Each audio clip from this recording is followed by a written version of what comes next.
성탄절 예배 때 설교를 처음 해봅니다. 이렇게 귀한 기회를 주신 목사님께 감사의 말씀을 드리고요. 네, 그래서 한번 제가 성육신 설교도 몇 주간 했었기 때문에 성탄 설교는 많이 그래도 했던 것 같아요. 근데 어쨌든 오늘 저의 올해 성탄 묵상을 한번 나눠보겠습니다. 일단 제가 얼마 전에 SNS를 봤는데, 인스타그램을 봤는데 어떤 분이 이런 글을 써놨어요. 12월 25일을 예수님 탄생일로 믿는 사람과는 팔로우를 끊겠다. 나랑 차단하겠다. 이렇게 강력하게, 강력하게 써놨더라고요. 네, 예수님 탄생일은 아닙니다. 엄격히 말하자면 생신은 아닙니다. 25일 날 태어나시지 않았고요. 실제 언제 태어나셨는지는 아무도 모릅니다. 자료가 없습니다. 단 오늘 25일은 예수님의 오신 날을 그 오심의 의미를 기리는 날입니다. 그래서 그런 유래 같은 거는 다 생략하고요. 어쨌든 이 날은 탄생일은 아니고 오심의 의미를 기리는 날인데, 오늘 마태는 예수님의 예수님의 탄생의 의미를 구약 이사야의 말씀을 통해서 이렇게 정의를 합니다. 이거는 이 예수님이 나신 일은, 오늘 말씀 읽어보면 이런 모든 일이 된 것은 주의 선지자로 하신 말씀을 이루려 하는 것인데, 그건 바로 이사야 말씀. 보라, 처녀가 잉태하여 아들을 낳을 것이요 그의 이름은 임마누엘이라 하리라 하셨으니 이를 번역한 주 하나님이 우리와 함께 계시다 함이라. 이 의미라는 겁니다. 임마누엘의 의미가 있다는 것이죠. 예수님이 오심의 의미가 뭘까? 왜 오셨을까? 임마누엘이다. 하나님이 우리와 함께 계시기 위해 오셨다. 이것이 성탄의 의미입니다. 여러분 너무나 많이 잘 알고 계시는 내용이고요. 오늘 찬양도 그렇게 찬양을 했고요. 그리고 마태복음은 여러분 사복음서, 제가 나중에 사복음서 설교할 수도 있는데, 임마누엘이란 말은 마태복음밖에 안 나와요. 그 다음에 여러분 잘 아는 하늘엔 영광, 땅에는 평화, 이 말은 누가복음밖에 안 나와요. 각 복음사마다 예수님의 탄생의 의미를 다르게 해석하고 있어요. 이거는 이제 나중에 해보겠지만, 마태가 생각하는 예수님의 탄생의 의미는 임마누엘입니다. 그래서 마태복음이 끝날 때 어떻게 끝납니까? 승천하시면서 내 말씀을 끝까지 지켜라. 내가 세상 끝날까지 너희와 함께 하겠다. 라고 끝나죠. 임마누엘로 시작해서 임마누엘로 끝납니다. 마태복음은. 이게 마태가 생각하는 예수님이 이 땅에 오신 의미예요. 그러면 함께 계신다라는 뜻이 뭘까요, 여러분? 함께 계신다는 게 뭘까요? 지금 여러분 예수님과 함께 계십니까? 네, 말라기, 여러분, 전 구약 성경 말라기를 보시면, 말라기 1장, 말라기 1장을 보시면요, 여러분. 말라기 1장 2절을 보시면요, 이런 말씀이 있습니다. 여호와께서 이르시되 내가 너희를 사랑하였노라 하나 너희는 이르기를 주께서 어떻게 우리를 사랑하셨나이까 하는도다. 여러분, 이건 이제 중간기 시대, 저희가 중간기 시대 했잖아요. 중간기 시대 백성들이 하는 얘기예요. 그때는 이스라엘이 없어졌고 나라도 없어지고 다른 나라의 통치를 받으면서 있는 백성들이 돌아왔어요. 이스라엘 백성이 다시 땅으로 돌아와서 성전도 지었지만 하나님의 통치는 느껴지지 않아요. 페르시아의 지배를 받고 있는 이 시기에 백성들이 얘기합니다. 하나님, 우리를 사랑하셨다고 하는데 어떻게 사랑하셨습니까? 라고 얘기하는 거예요. 느껴지지 않아요. 말뿐인 것 같아요. 하나님, 우리를 어떻게 사랑하셨는데요? 우리와 함께 계신다고 하는데 어떻게 계시는데요? 말뿐인라는 거죠. 그래서 말라기 내용을 보면 이제 너희들이 이런 거를 안 지켰기 때문에 지금 이런 게 느껴지지 않는, 이렇게 얘기를 하는데, 어쨌든 백성들 이런 마음인 거죠. 여러분, 나 너 사랑해. 어떻게 사랑하는데? 나 너와 함께 할 거야. 함께. 지금 와, 그러면. 나 지금 막 어두운 골목길에 여친이 있어요. 무서워, 오빠. 걱정하지 마. 나 집에서, 난 너와 함께 하니까 잘 걸어가봐. 화이팅! 여러분, 나랑 함께 할 거면 일로 오든가, 그죠? 안 느껴진다는 거죠. 하나님이 내가 너와 함께 한다는데 어떻게 함께 할 건데요? 그래서 하나님이 직접 내가 너와 함께 하기 위해서 직접 우리 자신이 되어서 이 땅으로 오신 거예요. 그게 진짜, 임마누엘인 겁니다. 이게 그러니까 내가 너와 함께 할게 라고 하는데 이게 말뿐이게 느껴지지 않으려면요. 그 사람이 있는 곳으로 가야 돼요. 그쵸? 그것이 어디든. 어두운 골목길이야, 오빠, 무서워. 가야죠. 그죠? 전화 받고 나가야죠. 그죠? 그래야지 내가 너와 함께 하는 게 느껴지는 거죠. 그게 어디든 간에. 동굴 속이든, 네? 늪 속이든, 막 위험한 곳이든 가야죠. 그래야지, 진짜 이 사람이 나와 함께, 진짜 나를 함께 하려고 왔구나. 이게 느껴지는 겁니다. 정치인들의 말이 왜 공감이 안 갑니까, 여러분? 선거철에만 함께 한다. 라고 외칩니다. 시장 속을 다니면서, 요양원을 다니면서, 당선되고 위에 앉아 있으면 쳐다보질 않습니다. 공감이 안 되는 거예요. 저거 또 말뿐이구만. 그죠? 또 말뿐이야. 그리고 맨날 속아. 맨날 뽑아줘. 또 말뿐이구만. 이러는 거죠, 여러분. 그러니까, 근데 하나님은 하늘에만 계시면서 내가 너희와 함께 하겠다라고 하지 않으시는 거죠. 예수님이 아예 오셨어요. 땅으로. 그래서 제자들이 배 타고 폭풍우를 만났을 때 어디 계셨어요? 같이 계셨어요.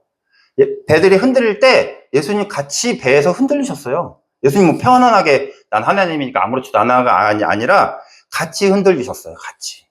주무셨지만 같이 흔들리셨어요. 그리고 사람들이 광야에 굶주린 상태로 있을 때 예수님도 같이 같이 굶으셨어요. 광야에서 잘 때 같이 주무셨어요. 같이 드셨어요.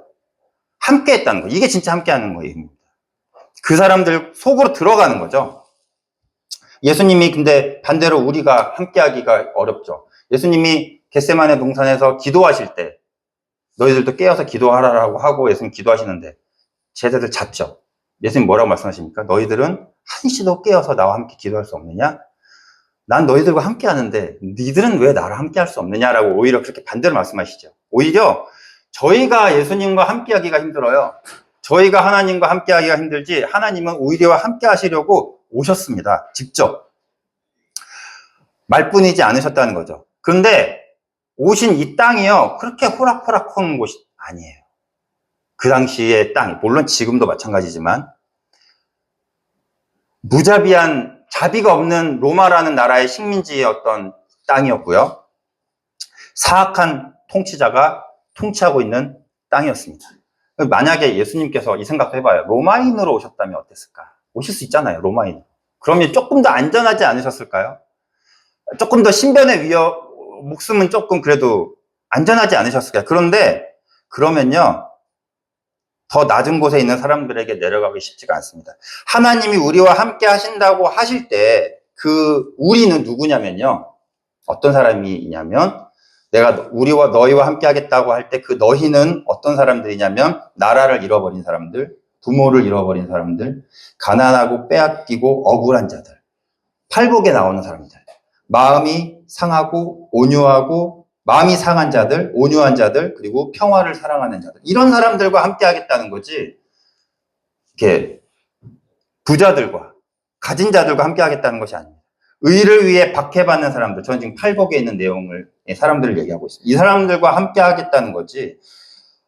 그럼 이런 사람들과 함께 하려면 이런 사람들처럼 되어서 이들과 살아야 되는 거예요. 그래서 하나님은 목숨의 위험에도 불구하고 이스라엘 땅으로 오신 겁니다. 그래서 어떻게 됐어요? 정말 호락호락하지 않았어요. 마태복음 2장을 읽어보시면 예수님은 태어나시자마자 난민이 되십니다. 한번 볼까요? 태어나시자마자요. 2장 12절 볼게요. 2장 12절 이하에 나오는 내용입니다. 2장 12절 이하에 보면 이제 태어나셨고 동방박사가 와서 헤롯에게 유대 왕이 어디서 나셨으니까 이런 안 해도 되는 말을 해가지고 예수님이 위협을 느끼셨죠. 그래서 꿈에 2장 12절 이후에는 이제 13절에는 요셉에게 현몽하여 이르되 헤롯이 아기를 찾아 죽이려고 하니 일어나 아기와 그의 어머니를 데리고 애굽으로 피하여 네가 가라 이집트로 피신해라 라고 얘기합니다. 자, 여러분 난민이 어떤 사람들입니까? 전쟁이나 재난으로 인해서 내가 살고 있는 곳에서 살 수가 없어서 짐을 싸들고 정착할 곳을 찾아 떠돌아다니는 사람들이 난민이에요. 예수님이 난민이 되신 거예요. 호락호락하지 않죠? 로마 땅에서 태어났으면 안 괜찮았을 텐데. 사진 한번 보여주실래요? 이런 사람들이 난민. 자, 지금, 난민의, 각 나라마다 난민들이 많아서 이 난민들은 제가 알기로는 시리아 내전으로 인해서 고향을 잃어버린 난민들이고, 시리아, 중동 지역에서는 어디로 가야 됩니까? 다 위험 지역이에요. 갈 곳은 유럽이에요. 배를 타고 유럽으로 올라가야 되는데, 유럽에서는 받아주는 곳이 있고, 받아주지 않는 곳이 있어요. 그죠? 아이들도 있고요. 노인들도 있고요. 자, 갑자기 우리가 살 곳이 여기가 폐허가 되어서, 전쟁 난민, 물론 6.25 때 저희도 피난민이죠. 남쪽으로 내려간 난민들, 그 사람들이 난민입니다. 다음 사진 볼까요? 이건 또 아프리카 난민들이죠. 저기 아기를 들고 있죠. 예수님 아기였을 때 난민이셨어요. 그렇기 때문에 예수님은 난민들의 마음을 아세요. 집이 없는 사람들의 마음을 아시는 거예요. 너무 잘 알아요. 내가 너희와 함께 하겠다라고 할 때 공감이 돼요. 왜냐면 예수님이 난민이셨거든요. 그 다음 그림 있나요? 네, 제 그림인데요. 2017년도에 제 생애 첫 번째로 판매된 작품입니다. 그쵸? 근데 그 그림이 난민 그림이었어요. 저 얼굴도 모르는 사람이 그냥 이렇게 사셨어요. 저는 누가 샀는지도 몰라요, 아직도. 저기 아기를 들고 있는 사람이 있나요? 제가 아까 그 사진을 보고 영감을 받아서 그린 건데, 아기 예수님을 생각하면서 그렸어요, 저 당시에는. 2017년도에는. 벌써 몇 년 전입니까? 7년 전이네요. 네. 그래서 가지고 와봤습니다. 다음 사진 볼까요? 렘브란트가 그린 예수님이 이집트로 피신하는 장면입니다. 여러분, 유명한 화가들은 다 예수님이 피신하는 장면을 그려요. 저처럼요. 저나 렘브란트처럼. 유명한 화가들은 반드시 그려야 되는 주제예요. 그래서, 이제 예수님이, 이제 제가 생각하고 그렸다고 하지만, 이제 저도 그렸습니다. 예, 그렸는데 여기 가져오진 않았죠. 어쨌든, 이건 렘브란트가 그린, 많은 화가들도 예수님이 이집트로 피신한 장면들을 그렸습니다. 여기까지 볼게요. 자, 어쨌든, 오늘 사진들도 많이 가져왔는데요. 그래서 예수님은 태어나시자마자 난민이 되셨어요. 그래서 난민들의 마음을 잘 아십니다. 광야에 앉아있는 사람들을 보고 너무나 마음에 공감이 가는 거예요. 왜냐하면 본인도 고향에서 정착하지 못하시고 고향에서 안 받아주잖아요. 고향 사람들이 배척하잖아요. 그러니까 너무나 많이 공감이 되는 거예요. 그래서 이 사람들을 먹이자. 어떻게 먹입니까? 먹일 수 있어. 하고 먹이시는 거예요. 여러분, 이게 진짜 함께 한다는 의미인 거죠. 다 아세요. 왜냐하면 하나님이라서 아시는 게 아니라 인간의 몸으로 다 겪으셨어요. 제가요, 병원에서 손 너무 수술 받기 전에 너무 아파요. 하나님, 이 고통 아세요? 너무 아파요. 왜 안 고쳐주세요? 했는데 예수님이 짠 하고 손바닥을 보여주셨어요. 나는 뚫렸지. 아시겠네요. 아멘. 다 하신다니까요? 안 겪어보신 게 없어요. 왜 함께 하시려고 다 겪으신 거예요. 제가 수술 끝나고 수술 부위를 소독을 하는데 생각이 들었어요. 소독할 때. 예수님 소독도 못 받으셨네. 저는 지금도, 지금 소독 못 받은 지 이틀 됐어요. 내일 받아야 되는데, 조금 애려요. 소독을 못 받으니까. 얼마나 더 애리시고 쓰라리셨을까라는 생각이 들더라고요. 할 말이 없는 거예요. 네, 알겠습니다. 함께, 네, 알겠습니다. 하고 이렇게 제가 아멘 했어요. 그러니까 예수님이 십자가에서 그렇게 죽으셨기 때문에 어떤 사람들의 마음을 아냐고요? 아냐면 하나님을 끝까지 믿다가 죽는 사람들의 마음을 아는 거예요. 알아. 무섭지? 알아. 나도 해봤어. 알아. 가면 돼. 하고 말씀하시는 거예요. 네? 기도했는데 하나님 응답이 없는 것 같지? 알아, 나도 기도했을 때 하나님이 나한테 아무 말씀 안 하셨어. 알아. 근데 가는 거야. 예수님이 그렇게 인간의 몸으로 오셔서 하셨기 때문에, 하는 거죠. 나를 봐. 끝까지 그렇게 믿다가 십자가에서 죽잖아? 그러면은 놀랍게도 로마인에게 의해서, 로마 백부장에게 하나님의 아들이심이, 저분은 하나님의 아들이구나라고 불려지잖아요. 나를 봐. 너희들도 그렇게 될 수 있어. 나 봐봐. 끝까지 믿고, 하나님의 응답은 없지만, 하나님이 도와주시진 않지만, 끝까지 믿고 가서 죽으면, 너희들은 하나님의 아들을 부를 것이야, 너희들도. 라고 위로를 받는 거죠. 그냥 위에서, 나를 위해 죽어! 나를 믿어! 하시는 게 아니라, 직접 우리 곁에서 그렇게 보여주셨어요. 그래서, 내가 너희와 함께 하겠다라고 하는 말이 힘이 되는 거예요. 힘이 느껴지는 거예요. 정치인들의 말과 다른 거예요. 내가 세상 끝날 때까지 너희와 함께 하겠다라고 승천하실 때 그 말이 믿어지는 거예요. 저분이 우리 곁에서 보여주신 것이 있기 때문에. 이것이 하나님이 우리와 함께 하시겠다는 의미입니다. 예수님 죽음의 위협, 태어나시자마자 빈곤, 집이 없음, 아픔의 고통, 외로움 다 당하셨고요. 배신당함, 제자들에게 의해서, 그리고 가족들에 의해서 배척당함, 하나님으로부터의 무응답, 그리고 죽음까지 다 겪으셨기 때문에 내가 너희와 함께 하시겠다고 할 수 있는 것입니다. 이것이 하나님이 우리와 함께 하시겠다는 의미입니다. 아멘. 아멘입니까? 여기까지 우리가 성탄절에 은혜 받을 수 있는 설교였습니다. 여기서 은혜 못 받으시면 안 돼요. 그 뒤로는 힘들어져요. 여기까지는 임마누엘에 관한 저의 묵상이었습니다. 지금부터는 제가 평소에 성탄절마다 가졌던 의문, 하지만 나눌 기회가 없어서 나누지 못했던 이야기를 해보겠습니다. 그래서 여기서부터는 이제 은혜 못 받으시면 안 돼. 지금 이전까지 은혜 받으셨어야 됩니다. 왜냐면 제가 지금 목사님께서 아까 예수님의 탄생의 기쁨을 누려보자 했는데 제가 찬물을 끼얹을 수도 있어요. 네, 아까 그 얘기를 해볼게요. 난민 이야기를. 그리고 예수님이 난민이 되셨죠? 이집트로 피신 가셨어요. 그리고 나서 정말 비현실적인 일이 일어나는데 헤롯이 2살 아래의 아기들을 다 죽입니다.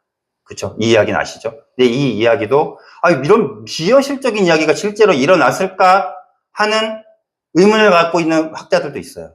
왜냐하면 이 이야기는 마태복음밖에 없어요. 그리고 마치 이 이야기가 예수님을 모세 같은 지도자로 보이려는 마태의 의도가 느껴지기 때문에, 왜냐하면 모세 어땠습니까? 파라오도 아기를 죽였잖아요. 이 파라오를 헤롯에게 대입시켜서 헤롯도 아기를 죽이고, 그 다음에 예수님은 이집트로 가시고, 약간 요런, 그 다음에 나중에 또 산에서 말씀을 전하시고, 모세가 시내산에서 율법을 선포한 것처럼 예수님도 산에서 산상설교를 하시고, 약간 모세처럼 보이려고 하는 마태의 의도가 있기 때문에 이 아기를 죽인 이야기는 실제 일어나진 않았을 것이다라고 생각하는 학자들이 있습니다. 알 수 없습니다. 헤롯이라면 충분히 그러고도 남을 지도자이긴 한데 이 이야기는 마태복음밖에 없기 때문에 알 수가 없습니다. 그런데 비현실적인 이야기가 아니에요. 사장만 보여주세요. 자, 올 성탄절 이야기입니다. 저는 매 성탄절마다 팔레스타인 아기들이 매년 죽는 거를 보고 의문을 품어왔어요. 그래서 저는 매리 하지 않았어요. 저는 하나님께 의문을 가졌습니다. 하나님, 왜 지금도 예수님이 태어나시는 이 날에 아기들이 죽어야 됩니까? 정말 한쪽에서는 대형 트리를 세워놓고 돈잔치를 벌이고 있고요. 한쪽에서는 죽음의 현장에서 아기들이, 물론 아이지만 민간인들이 되고 있습니다. 노인과 여자들이. 팔레스타인과 이스라엘의 이야기를 지금 제가 하기에는 너무 시간이 없는데, 그 다음 보여주실까요? 볼게요. 네. 여러분, 아까 목사님께서 성찬식 때 무엇이 바뀌셨습니까? 물어보셨잖아요. 여러분의 집과 직장 무엇이 바뀌셨습니까? 이 사람들은 무엇이 바뀌었습니까? 한순간에. 이 사람들 군인 아니에요. 이 사람들 테러 집단 아니에요. 민간인이에요. 그냥 학교 다니고 병원, 요양원, 학교 이런 곳이 이렇게 된 거예요. 그 다음 보여줄래? 이거는 제가 최근 뉴스만 캡처해온 겁니다. 근데 이거는 몇 년간 계속 이어져 왔습니다. 근데 기자, 그곳을 촬영하려고 하던 기자도 의도적으로, 이거 최근 기자입니다. 최근 기사입니다. 기자가 죽어요. 총 들고 있지 않는, 카메라 들고 있는 기자도 죽었고요. 그 다음 여성과 어린이가 대부분 죽었어요. 총 들고 있는 군인이 아니라니까요. 그리고 학교 7,000명이 대피 중인 이스라엘이 지금 현재 이스라엘 나라에, 원래는 이스라엘 여러분 자신들의 땅이 없잖아요. 그죠? 디아스포라잖아요. 다 떨어져 유대 살았어요. 이렇게 다 흩어져서. 근데 이스라엘이 우리 땅을 이제는 하나님께서 아브라함에게 명령하신 그 땅을 차지해라. 그 명령을 우리는 이행해야 된다 하고 지금 잘 살고 있는, 이 이스라엘 지역에서 잘 살고 있는 팔레스타인 사람들을 강제적으로 쫓아내고 자기네들이 거기 국가를 세웠어요. 얘네들을 가자지구나 서안지구 쪽으로 몰아서 이제 여기서 살아. 강제적으로. 이게 가능해요? 여러분, 우리가 지금 고구려 땅, 우리 옛날에 고구려가 중국 다 우리 땅이었잖아요. 우리 옛날 땅을 다시 찾읍시다 하고 지금 고구려 그 땅, 옛날 중국 땅 가서 쫓아낼 수 있어요? 이건 안 되는 거잖아요. 그죠? 이것이 어떻게 가능하냐면 모든 국제사회가 침묵하고 있습니다. 이렇게 되도록. 그냥 가만히 있습니다. 그래서 이것이 가능한 거고요. 그렇게 쫓아냈던 모여있던 난민 그 학교를 마저 계속 폭격을 하고 있어요. 이거는 전쟁이 아니라, 분쟁이 아니라 학살입니다. 학살. 이스라엘은 복싱 선수라고 하자면, 팔레스타인은 그냥 5살 아기라고. 복싱 선수가 5살 아기랑 무슨 분쟁을 해요. 그냥 때리는 거잖아요. 그죠? 그냥 맞을 수밖에 없는 거예요. 그런데 주변에서는 아무도 말리지 않습니다. 유엔조차 말리지 않습니다. 그 다음 뭐가 있을까요? 네.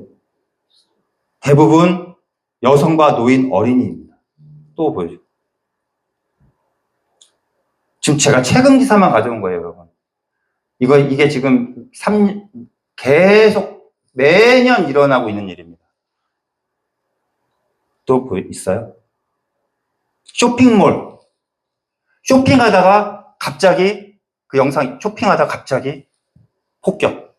하루에 700명. 여러분, 이게 저는 매년 이것이 크리스마스 때마다 일어났기 때문에 저는 매리하지 않아요. 또 있어요? 학교의 학생들, 여러분, 우리 아이들, 수아가 일하고 있는 어린이집, 갑자기 네. 또 있어요? 이거는 당장. 저는 그래서 의문을 품으면서 매년 크리스마스를 보냈습니다. 전혀 왜 아직도 저는 헤롯에 했던 그 일들이 왜 지금도 일어나고 있습니까? 하나님.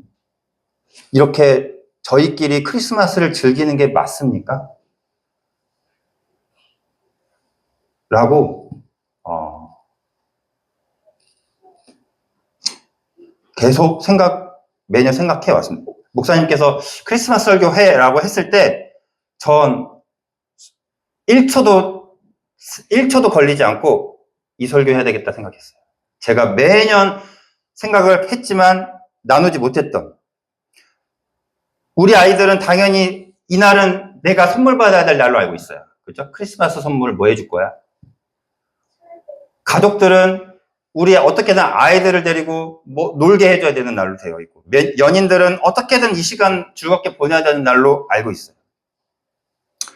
교회에서는 매년 똑같은 설교가 퍼집니다. 맨날 동방박사 이야기, 목자 이야기, 같은 설교 하고 있습니다. 아기 예수께 경배하는. 한쪽에서 지금 성경에서 일어나고 있는 비현실적인 일들이 지금 현실에서도 일어나고 있는데 어떤 교회도 이 말을 하고 있지 않아요. 성경 다 알고 있는 내용이 지금 일어나고 있는데 침묵하는 겁니다. 교회는. 정치적인 이유가 있습니다. 근데 다행이라고 해야 될까요? 정말 다행이게도 우리 기독교를 대표해서 개신교와 천주교, 이 개신교와 천주교를 기독교라고 하죠. 기독교를 대표해서 다행히도 로마 카톨릭의 교황이 계속 멈추라고 메시지를 전하고 있습니다. 다행이라고 해야 될까요? 개신교에서는 이런 목소리는 나오지 않는데. 네. 제가 말하고 싶은 거는 이스라엘 팔레스타인 분쟁 역사를 말하고 싶지는 않고요. 지금 그 설명을 여러분들이 관심이 있으시면 찾아보시고요. 중요한 건 저는 우리의 태도와 관심이라고 생각합니다. 적어도 성경을 읽고 이 예수님 이야기 정말 수십 년 신앙생활하면서 수십 년 맨날 읽고 반복하고 읽고 설교 듣고 하는 우리 그리스도인이라면, 그 예수님 오심을 의미를 묵상하는 우리 그리스도인이라면 저희는요, 이 크리스마스가 편하면 안 돼요.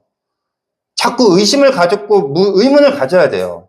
왜 빛이 오셨는데 아직도 어둠이 계속 있습니까? 라고 계속 어떤 그 선지자들이 가졌던 의문을 가져야 돼요. 불편해야 돼요. 불편하셔야 돼요. 저 불편하라고 말씀드리는 겁니다. 즐겁게 놀지 마시라고 천말 끼얹는 겁니다. 저만 계속 매년 불편했거든요. 왜 예수님 오신 날을 기리는 오늘날에도 왜 반복되고 있습니까? 빛이 오셨는데 왜 여전히 어둡습니까? 언제까지 이 아이들이 죽어야 됩니까? 헤롯 때 죽었던 아이들이 왜 지금도 왜 계속 죽어야 됩니까? 팔레스타인은 이슬람 국가입니다. 이슬람 국가면 죽어도 됩니까? 이슬람 국가는 죽어 지옥불에 떨어져야 마땅할 사람들입니까? 자, 여러분들이 알고 있는 예수님이라면 지금 예수님 지금 어디에 계시겠습니까? 지금 예수님 이 교회에 계실까요? 예수님 교회에서 태어나셨습니까? 예수님이 교회에 계시는 게 아니라 예수님이 교회시죠? 교회의 머리가 되십니다. 그죠? 그 머리가 어디를 향하고 계시겠습니까? 지금 현재. 예수님이 여러분들이 알고 있는 복음서를 읽었던 여러분들이 알고 있는 예수님이라면 지금 그 우리 교회의 머리가 어디를 향하고 계시겠습니까? 그러면 우리 몸인 우리는 어디를 향해야 되겠습니까? 제가 올해 그린 그림인데요. 이것도 판매가 되었습니다. 여러분, 빨리 사시지 않으면 없어요. 지금 제가 다 판매가 돼서, 근데 별로 예쁜 그림 아니에요. 장식적인 그림 아니고. 여러분, 저는 그래서 지금 아까 그런 폭격으로 폐허가 된 그런 잔해 건물 더미에서 예수님의 태어나신 걸 제가 그렸어요. 저는 예수님 저기 계시다고 생각해요. 제 믿음입니다. 예수님은 지금 난민들과 함께 계시고 요 잔해 더미에서 계신다고 저는. 그래서 이 사람들은 예수님 태어나셔서 마치 이렇게 사진도 찍고 뭔가 이렇게 구경하러 왔는데 지금 이곳은 제가 실제 폭격으로 무너진 건물 더미를 그대로 그렸어요. 그리고 아기 예수님을 그렸습니다.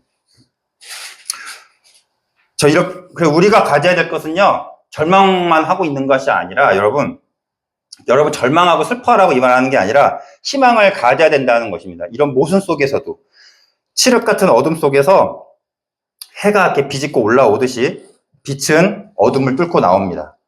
이런 전쟁, 폭력, 죽음 이 사이에서도 생명이 태어나듯이 예수님이 오셨듯이 그런 헤롯의 그런 포악한 정치 가운데에서도 어떻게든 하나님이 오셨듯이 여러분 이 세상을 바라보시면서 슬퍼하시고 의문을 가지시고 절망하시면서도 이것을 희망을 품으라는 뜻이에요. 희망을 품고 하나님 제발 저들을 평화를 가져다 주시고 제발 저곳에 빛을 비춰 주시옵소서라고 계속 기도할 수밖에 없는 희망을 가지라는 그것이 성탄절을 그렇게 보냈으면 좋겠습니다. 그래서 우리끼리 나누고 즐기면서도 이 죽어가는 아이들을 생각하면서 저 아이들에게도 예수님의 빛이 비쳤으면 좋겠다. 제발 전쟁 멈춰라. 목소리 내실 수 있으면 내시고요. 목소리를 개신교가 아예 안 내는 게 아닙니다. 내는 교회들이 소수의 교회들이 있습니다. 팔레스타인을 학살을 중단하라. 있습니다. 저희도 여러분들이 그런 이런 절망을 바라보시면서 희망을 가지시는 크리스마스가 되었으면 좋겠습니다. 제가 말이 길어지죠. 임마누엘로 돌아가 보겠습니다. 하나님은 우리와 함께 하시기 위해 우리가 있는 곳으로 오셨습니다. 그럼 팔레스타인 아이들과 함께 하실까요? 이슬람 국가인데. 예수님 태어나신 후에는 많은 아기들이 죽었습니다. 그 다음에 그 같은 시기에 태어난 예수님도 죽으셨습니다. 똑같이 학살로. 예수님을 잃은 마리아 슬퍼하셨죠. 죽은 아기들의 엄마의 마음을 잘 아십니다. 그래서 함께 하실 수 있다고 얘기할 수 있어요. 나도 내 아들을 잃어봤어. 그래서 억울하게 죽은 아이들의 엄마들을 마음을 누구보다도 안다고 생각합니다. 그래서 이 세상 모든 죽은 아이들의 엄마들을 위로해 줄 수 있습니다. 이것이 제가 예수님은 지금 이곳에 계시다라는 확신하는 이유입니다. 제 마무리를 하겠습니다. 여러분, 이 어둠들을 어떻게 이길 수 있는지, 어떻게 빛으로 살 수 있는지 가르쳐 주시기 위해 빛으로 오셨어요. 그분 자체가. 어둠이 가득한 이 세상 가운데 너네들이 어떻게 이 어둠을 이길 수 있는지 알려주시기 위해서 그분이 빛으로 오셨는데, 저는 우리가 충분히 세상을 비추지 못하고 생각합니다. 현재. 아직까지도 나만의 죄, 나만의 복, 나만의 앞길, 나만의 소원만을 가지고 산다고 생각해요. 좀 더 세상에 빛을 비췄으면 좋겠습니다. 그래서 여러분들이 외칠 수 있으면 외치시고요. 시위 현장 가서 촛불을 드는 것도 중요한데요. 이런 세상 모든 어둠 가운데 여러분들이 빛을 드셨으면 좋겠습니다. 이것이 우리에게 오셔서 우리에게 가르쳐 주신 예수님을 생각하는 그런 길인 것 같습니다. 말씀을 맺겠습니다. 기도하겠습니다.